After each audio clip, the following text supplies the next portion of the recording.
The gentleman from New York reserves. The gentleman from Texas is recognized. Mr. Speaker, I'm pleased to yield 3 minutes to the gentleman from Arkansas, Mr. Hill. Gentleman is recognized for 3 minutes.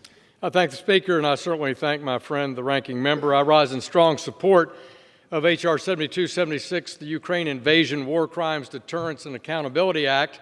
I'm a proud co-sponsor of this important legislation and thank Chairman Meeks and the committee and working with Ranking Member McCall on this critical bipartisan bill. Last weekend, the world saw in Bucha what the Ukrainian people have been telling us since the start of this invasion, that the Russians are indiscriminately torturing and executing Ukrainian men, women, and children. It's important in these periods of conflict that the United States contribute to the collecting, analyzing, and preserving the critical evidence of war crimes and other atrocities. For 2 decades, Putin has gone unchecked and never paid a diplomatic or even economic price for his 22 years of mania. He's never faced, until he met the Ukrainians, true armed resistance.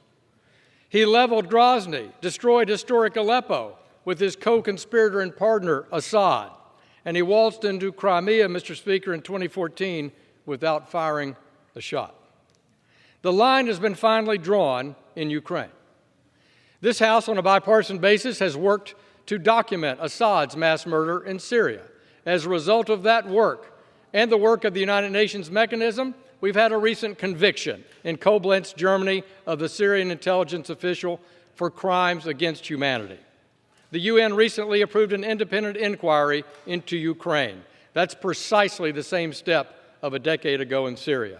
Enacting this legislation will ensure that the United States contributes to this effort. I encourage all my colleagues to support this important bill. I thank Mr. Meeks and Mr. McCall, and I yield back the balance of